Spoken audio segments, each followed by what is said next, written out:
If you are a startup looking to grow in Cambridge, the Bradfield Centre offers a range of flexible membership packages which put you in control of your office and home working mix.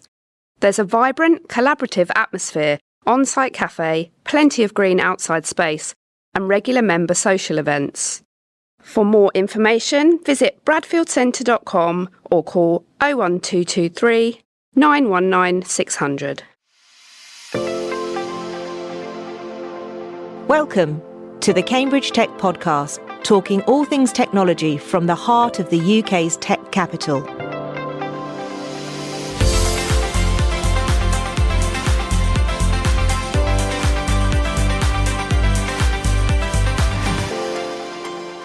Here are your hosts, Faye Holland and James Parton.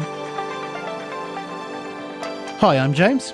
And I'm Faye. So it's the end of 2023. It's the eve of 2024. So what better episode could there be than to invite Ben Stanton back on to talk about what from his 2023 predictions have been realised and what the forecast is in store for 2024. That's right. We said we'd get Ben back and we have delivered. If you remember, Deloitte produces an annual TMT report, which stands for Technology, Media and Telecommunications. So it's great to have Ben back, who is one of the insight managers at Deloitte. So Ben, welcome back. How has 2023 been for you? Well, I can't believe it's been a whole year, to be honest, since the last time we did this. It's flown by.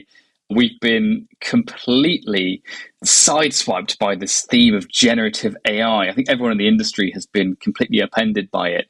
So my team has been taking research to as many audiences as we can about generative AI and starting to educate people, but also learn from people. So we've done loads of sessions with executives and C-suites, and we count those as our more boring audiences.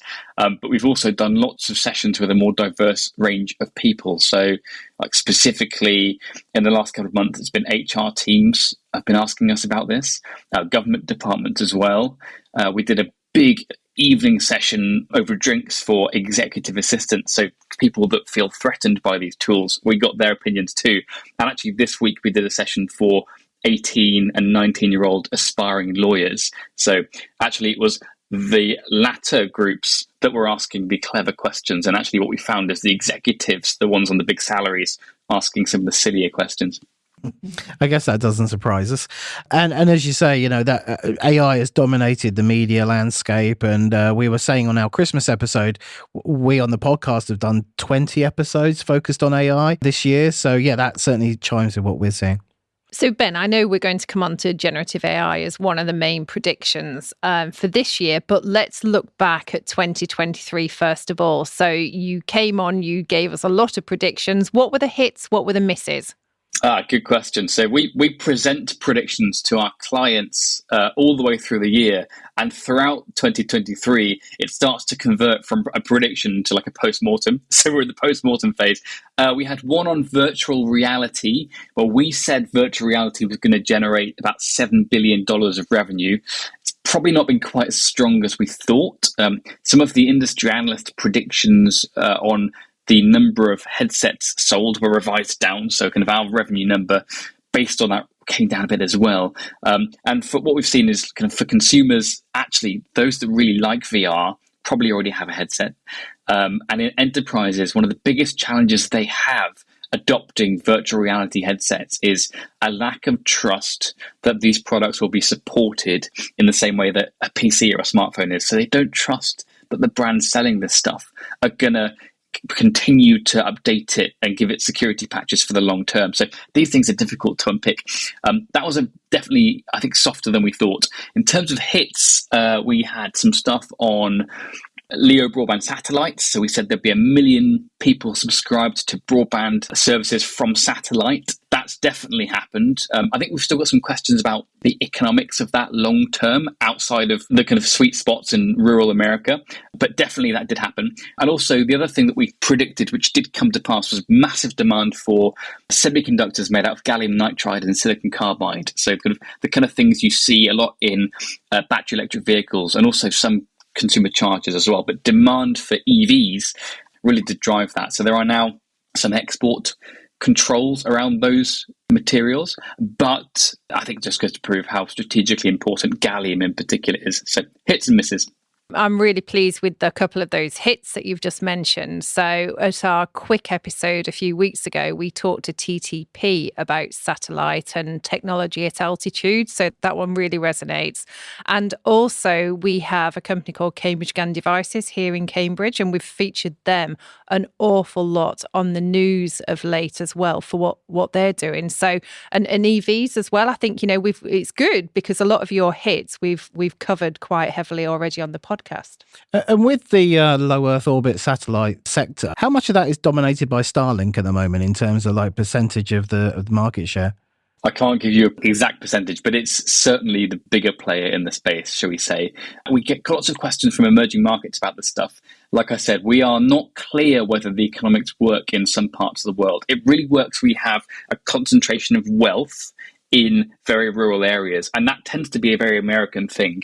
There are lots of rural, sparse areas across Europe that don't have concentrations of wealth at the levels you'd need to buy the receiver and to subsidize a much more expensive connection. So it kind of remains to be seen whether the economics on that can shift. But yeah, as you say, Starlink, one of the bigger players. I mean, they've got an interesting proposition though, because it's a fair point that the equipment isn't cheap, but actually the monthly fee is competitive compared to the kind of incumbent telecoms providers, and they don't lock you into long-term contracts. You can pay month to month, which gives you some flexibility, which I think is quite interesting.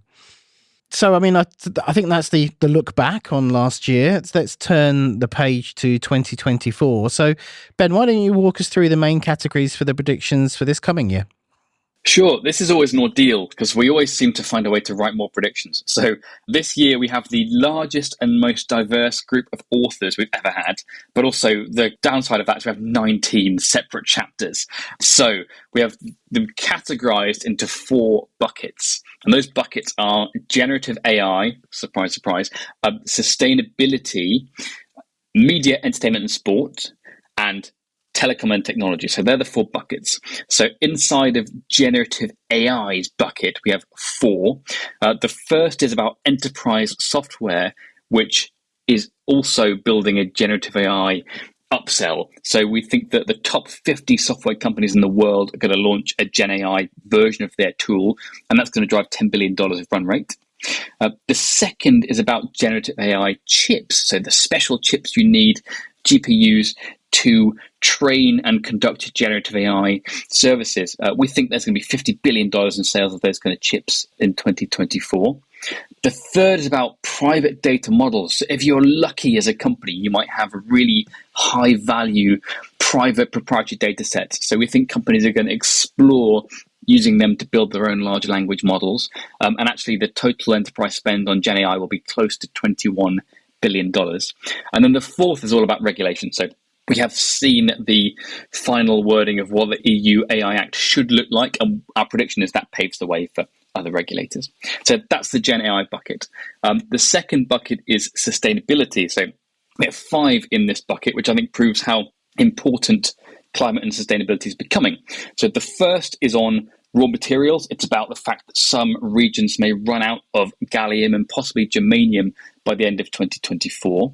The second is on semiconductor sustainability. So we think that the resource intensity required to produce semiconductors is going to go down. So per $1 of revenue you generate from a semiconductor, you need fewer watt hours to produce that amount of output. So they're becoming more efficient to make. The third in that bucket is about telco sustainability. So we've been working on this for years. So we think there are 4 big ways in which telcos can reduce their CO2 emissions, including sunsetting of legacy infrastructure and moving their fleets to electric vehicles, as we just spoke about. The fourth in that bucket is about specific software that you use to track and report on ESG metrics, and in particular carbon tracking. So we think that's going to be a $1 billion industry this year. And then the fifth is agtech, so agricultural technology. So we think that's an $18 billion industry this year as well. So if you're still with me, that's bucket 2. Bucket 3 is media, entertainment and sports.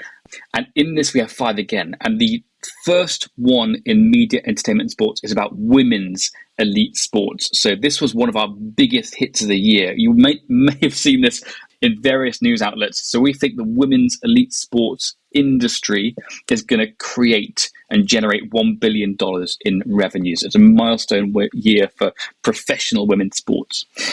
The second one in this bucket is about video streaming services. So we see video streaming services adding more tiers to their offering. So they're giving you more options of the kind of package you want in terms of pricing, resolution, or whether you want ads and that kind of stuff. So I think the average number of tiers, the price tiers you can buy, is going to go from 4 to 8 in 2024.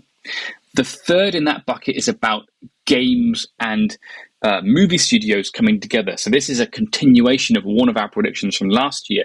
So we think that by 2025, the share of theatrical box office revenue from video game IP, so like a movie based on games, is going to double. So continued growth in that area and continued crossover.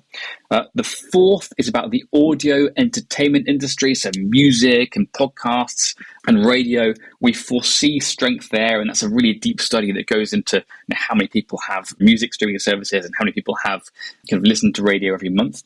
And then the last one in that bucket is about user-generated content in games. So that's a real hotspot as well. So we think the games platforms are going to pay out over $1 billion. It's $1.5 billion to users creating content. So the game will give a user a platform to create something they can charge for.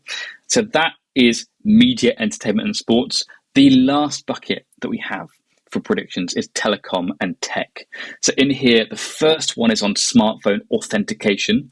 So using the smartphone to verify who you are so you can enter a building or buy something. We see trillions of processes happening already, and we think it'll move to tens of trillions of authentication processes in coming years. The second in that bucket is about direct-to-device satellite services. So we've started to see those roll out already, and we think 200 million phones are going to ship next year that have direct-to-device capabilities in them for emergency support and things like that. The third one in that bucket is one of our more controversial predictions, which is about the bit rates you require for online applications. So we think that 90% of all the online applications that we do at home and at work will not require higher bit rates, higher internet speeds next year. Actually, we think some of those bit rate recommendations could go down as compression and re-encoding gets better. So two more. We have one on cloud sovereignty. So we see lots of governments around the world, they're scrutinizing where data is held. So we have two proxies for that, which is that government cloud is going to be a $41 billion industry. Distributed cloud is going to be a $7 billion industry. And then the last one is about funding. So it's called Life After Debt. And it's all about venture debt funding, which has seen a big hit in 2023. We see it growing again in 2024, but nowhere near the levels that it was 2 or 3 years ago. So it was $30 billion plus in the US for 4 years straight. 2023, it's dropped to 12 billion, and we see it going back to about 14 to 16 billion dollars. So early stage companies may need to find more creative ways of funding. That is all of predictions in a brief nutshell. Okay, superb job, because that's an awful lot of content. And for listeners, we obviously will put the links to the report so they can go and delve into them. But let's us delve into them a little bit now. So we'll start with generative AI. And one of the things you said was that one of the main drivers will be adoption within enterprise apps. Can you give us some examples of what you've seen? You talked about lawyers earlier on. Is that the kind of market that you're talking about? Yeah, quite possibly, but actually I think it's much broader than that. So the truth is that most companies in the UK do not have the talent or access to things like GPUs in order to produce generative AI tools for themselves. So the gateway for most companies to interact with Gen AI is they're already probably buying a tool that may create a generative AI capability or possibly an upsell. So that's what we're seeing. We interviewed the top 50 enterprise software companies in the world. Every single one of them told us, yeah, we're going to build a generative AI capability on top of our tool. You think all enterprise software, think productivity suites, so all the office apps you currently use, think kind of software that sits in a particular vertical, like CRM software or kind of a document management software, or even kind of niche verticals like chip design as well. So all of those areas, we're seeing companies looking to build a generative AI version of what they already have. Top 50 companies in the world are doing this. That's going to drive $10 billion in run rate. However, our prediction actually is soft compared to some of the others that you've seen out there. There are challenges to this. There's a compute cost, a big compute cost with generative AI. One of the things that software companies are wrestling with is how much can we charge for this? And like, how should we charge for it? So do we charge a flat monthly fee per user, even though some power users might end up costing us more money than that, and try and find where the balance is? Or do we try and charge on a kind of volume of prompts basis? So kind of the more a company uses the Gen AI tool, the more it costs them. So they've not really worked that out. In the interim, what we're seeing over the next few months is lots of software companies just offering this capability for free in early access programs. And they're giving it to their clients and saying, you work out how this is useful, and then we'll work out later whether you want to pay for it. So, Ben, staying on the topic of AI, you use the phrase, I think, walking the tightrope in terms of regulation. What are you hearing around people's thoughts of this like huge amount of innovation in the AI space and like everything moving forward at pace in the backdrop of the ethical conversation around AI and governments around the world's ability to effectively regulate AI? It's a moving picture. One of the big challenges with generative AI at the moment today is that, I can say anecdotally, most of the companies that I speak with don't have a corporate policy on this stuff. So their employees are in a bit of a grey area as to what they're allowed to do with generative AI and how they should use it in a work context.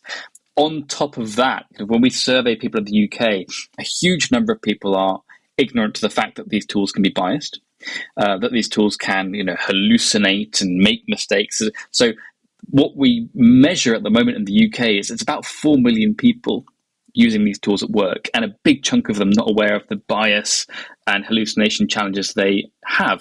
Now, that's really problematic, and I actually don't blame the employee. I think the employee should get more help from the employer.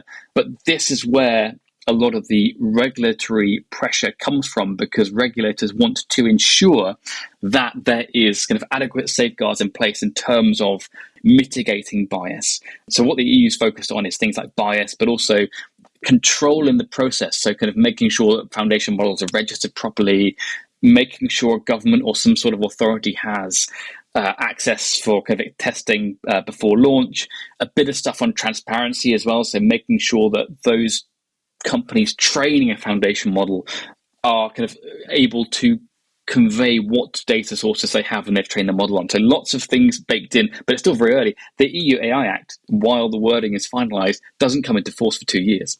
A lot can change in 2 years. A lot has changed in the last 12 months in this space. So I would be hesitant to say we are absolutely sure what the regulatory structure looks like, for sure. But the wording is now baked in. The question is how lawyers are going to interpret it. That's the next stage. Okay, so on the Gen AI conversation, you just also mentioned then about compute cost. And, I think it's fair to say whatever happens, the whole AI market is going to be a huge energy guzzler moving forward. So I think that's kind of a nice segue into the second trend, if you like, on sustainability. And I know when we had our chat before this episode, I was telling you about a company we'd worked with where we were trying to get people to understand where they were up to on their scope 3 emissions. And the reality is that actually a lot of them are still grappling with level 1 emissions. So I think on your predictions, one of the things here that's jumping out at me is the ESG reporting software sales expected to soar. And I guess that's to help companies really understand how they're going to meet their net zero targets. Yes. So, I would say for me, and this is an anecdote, I've seen less interest in climate and sustainability in the last 12 months than I saw in the prior 12 months. And generative AI is a part of that. You have companies now that see generative AI as an existential threat and opportunity to them. And they are absolutely focused on whether their business will survive the next 2-3 years if they don't harness these tools properly, more than they're focused on will there be a climate emergency in the next 20 years.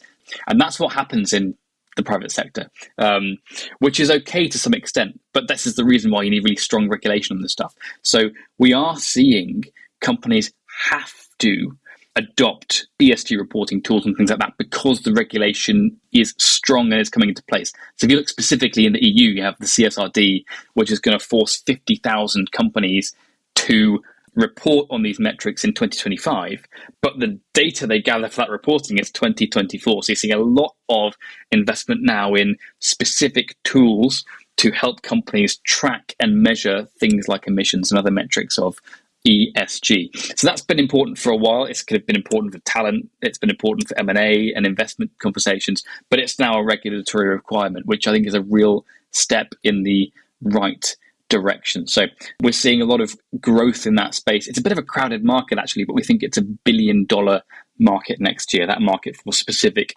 ESG reporting software. So Ben, switching gears, we're obviously in a region that's very strong on agri-tech, so that appears in sustainability as well. Do you want to give us some insights in terms of where you see the agri-tech market going?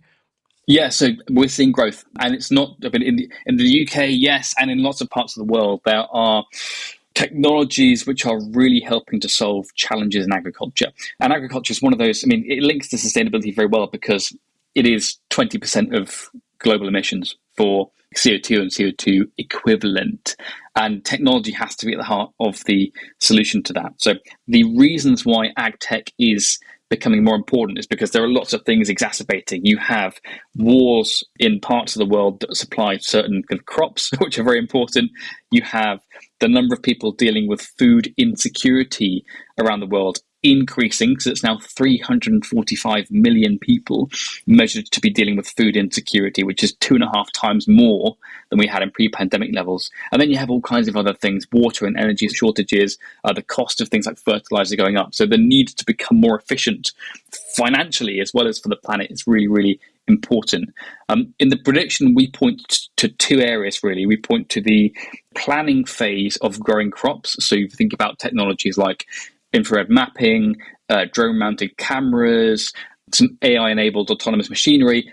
Using all of those, farmers can make much better real-time crop placement decisions. So we're seeing that happening. But also on the harvesting side, one of the big challenges the UK has, actually the US has this as well. Not every market has this, but in the UK, you do see labour shortages around busy seasons when you want to pick a lot of fruit and vegetables. So there's growth in spaces like agribots that help with kind of robotic grasping for automating some of that process and mitigating the labour shortage. So for agribots specifically, we think that's a $1 billion industry within a couple of years in the total sphere of ag tech, which is now emerging as an $18 billion market. So really quite substantial growth in lots of areas there. Yeah, I think the agri-tech space is really interesting, that whole farm to fork. There's so many things. And actually, it's one of the best examples of where all kinds of technology can completely disrupt legacy systems. So I think that's definitely a prediction to watch out for. And I would say also probably long overdue. I think it should have a lot more focus than it's had to date. So just moving on now, this one isn't particularly tech, but I was interested when you were running through the media, entertainment and sports one, that the top prediction and the one that you've had the most traction with from a media, as in a news of the TMT predictions perspective, is the women's elite sports. So was that a surprise to you? Actually, it wasn't a surprise for us. We're able to pitch these predictions internally as a proxy for what would happen externally, and that's the one that got all the eyeballs. So the women's elite sports prediction, so just to remind you, we think women's elite sports generates over $1 billion next year, $1.3 billion, which actually makes it over £1 billion, which is nice for the UK media as well. So they have a nice number to coalesce around. That's 300% higher than the last time we measured that market in 2021.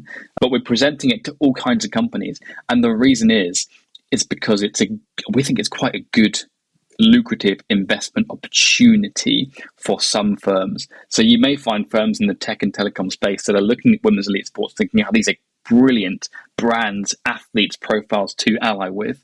But the reason we wrote this prediction is there are nuances about this market you need to know if you're going to become an investor in the space. So if you look at women's elite sports, the biggest revenue contributor is commercial revenue. So that's things like sponsorships. And then you have broadcast revenue, and then you have match day revenue, so kind of ticketing at events and gates. It's the reverse of the men's sports industry. So in men's sports, it is very much broadcast, which is the revenue driver. So you might have seen a Premier League rights auction very recently, multi-billion pound rights auction. In women's elite sports, it's very much sponsorships, which is the main driver.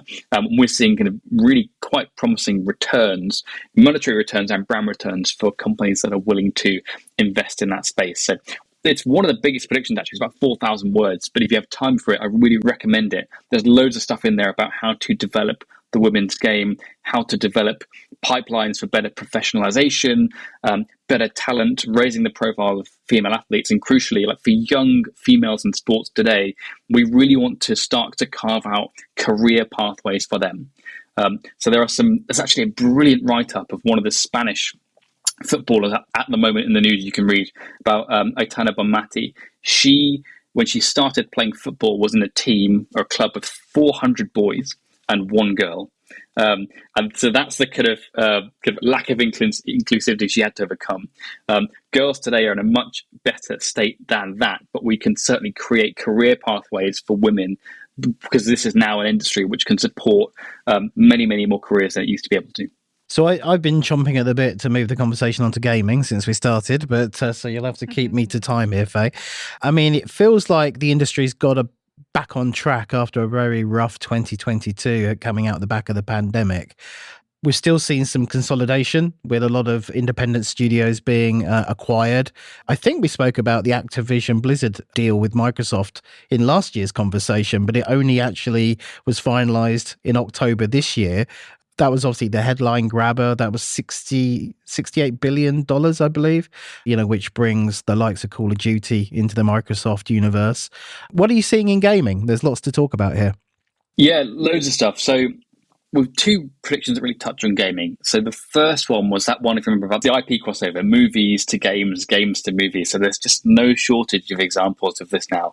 I think I said to you last year, I reckon the Super Mario Brothers movie is going to be one of the biggest movies of 2023. But you don't have to be a wicked forecaster to work that out. So that wasn't really anything groundbreaking from me. But you can just see how this kind of IP just resonates in different environments. So the prediction that we have on this is the theatrical box office revenue from video game IP being used in movies is going to double. The movie studios are looking for new stories, particularly new franchises. They're looking for ways to engage young audiences. So if you look at very young audiences, Gen Z, they spend just as much time gaming as they do watching videos.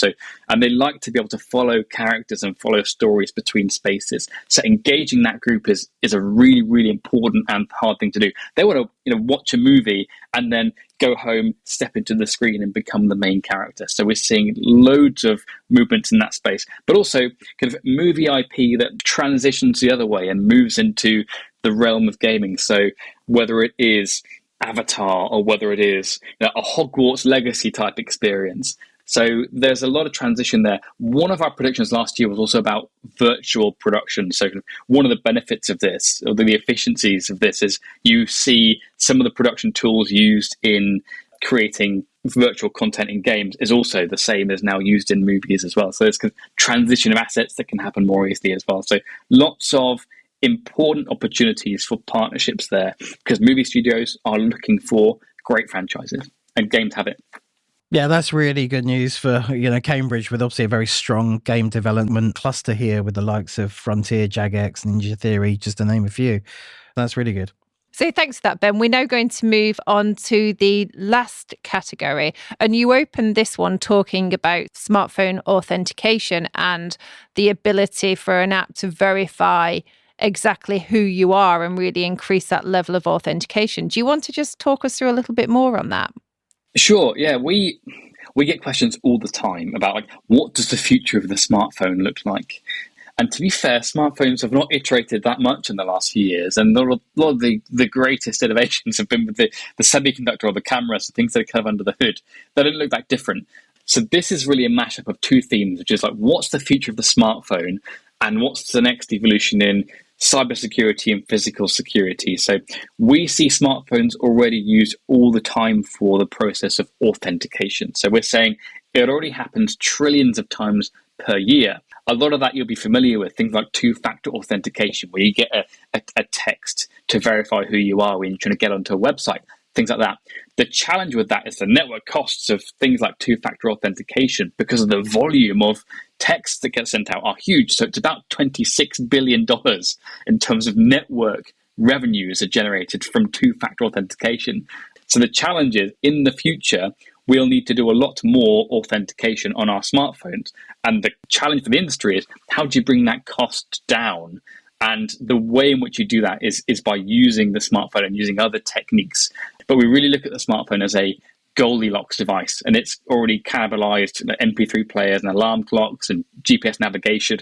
This prediction really is about cannibalization of things in your wallet, and it won't happen overnight. But we see that process is underway, and we're getting towards tens of trillions of things being authenticated, and it'll be much more common in coming years to tap in and out of your office using a smartphone as opposed to a lanyard, which is quite outdated and quite easy to spoof. Increasingly common for access to your car, increasingly common for access to your house and things like that as well. So on that theme of the convergence and the future of the smartphone, you talk about the integration of satellite connectivity into phones. Walk us through that. And do you see that in the short term as more of a business application, or do you see that in the consumer market as well?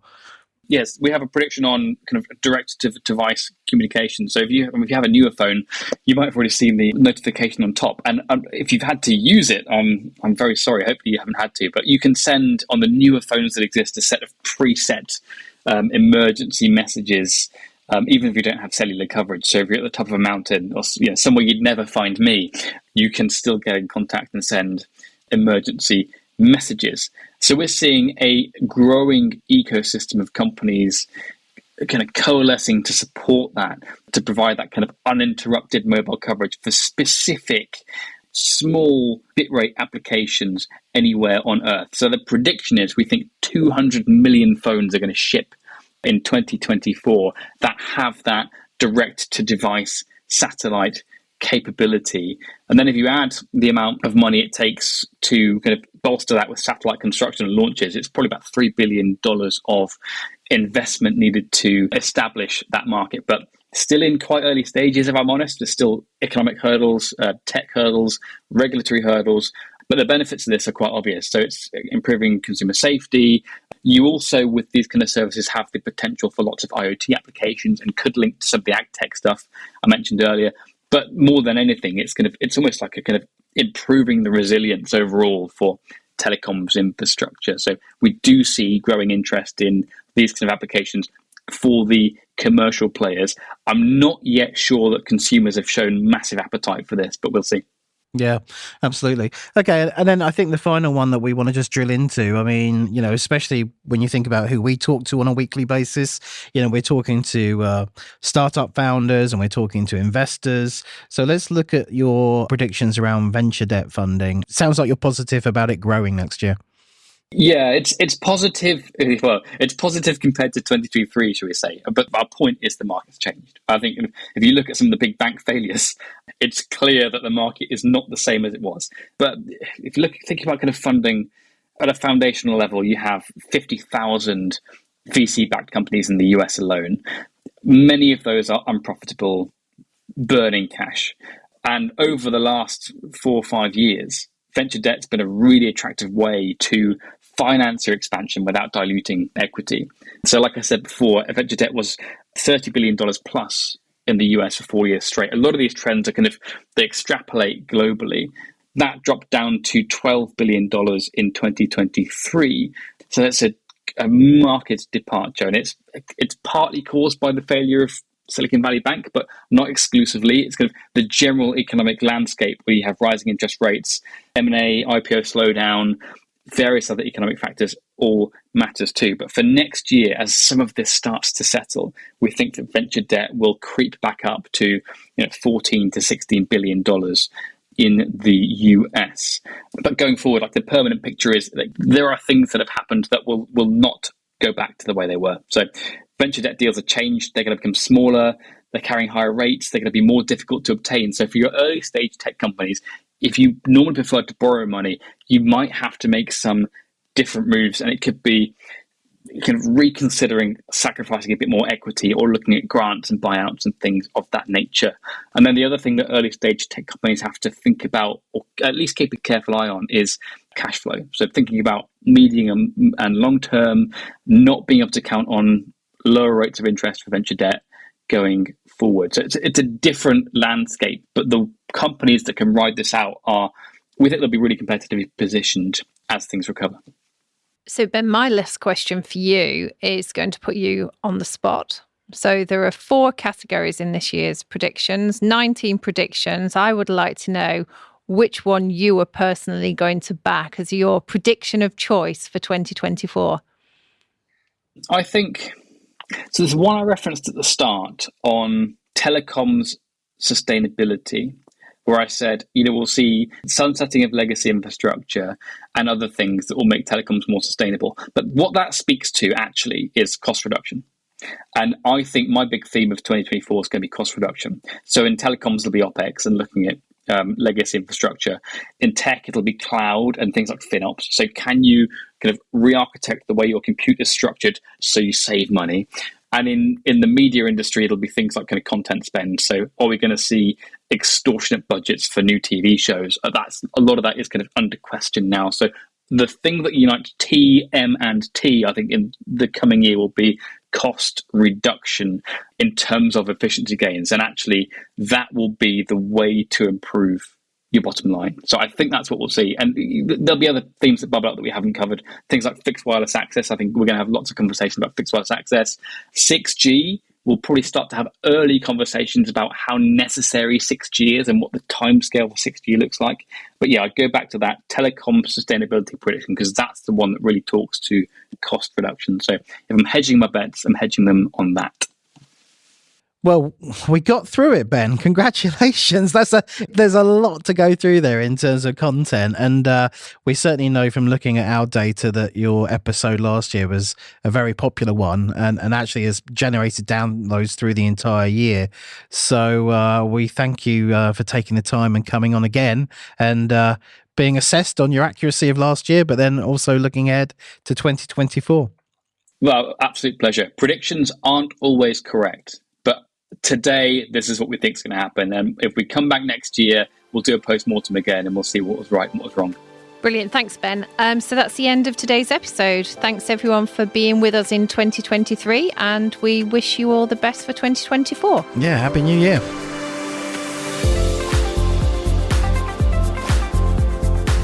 Today's show was produced by Carl Homer of Cambridge TV and supported by our media partner, Business Weekly.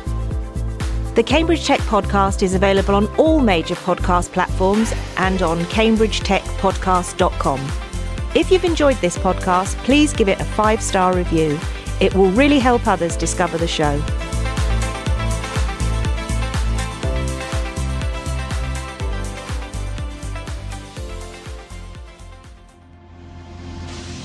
Are you a data-driven business looking for resilient infrastructure, connectivity, and the power to compute sustainably?